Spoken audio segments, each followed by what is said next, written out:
Hello everybody, so today I will show you how to answer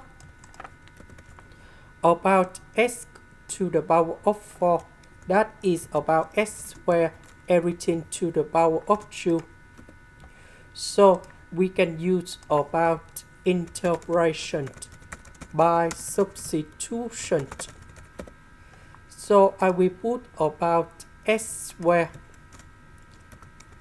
equals to shin t, because if I put this one gone here, we have shin t squared plus 1, we change for cos t squared, and later that we simplify the square root and ds.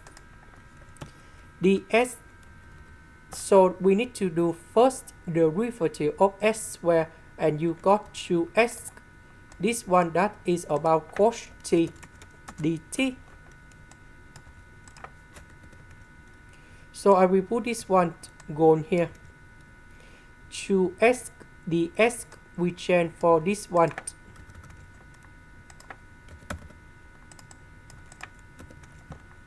This is about cos t squared.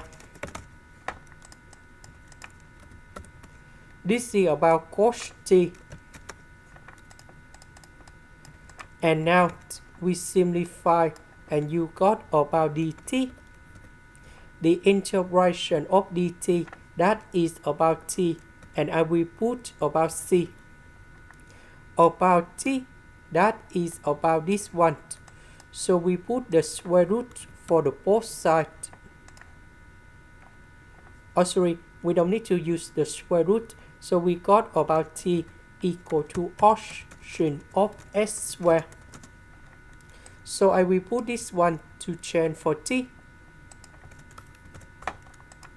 This is the end. Thank you for watching.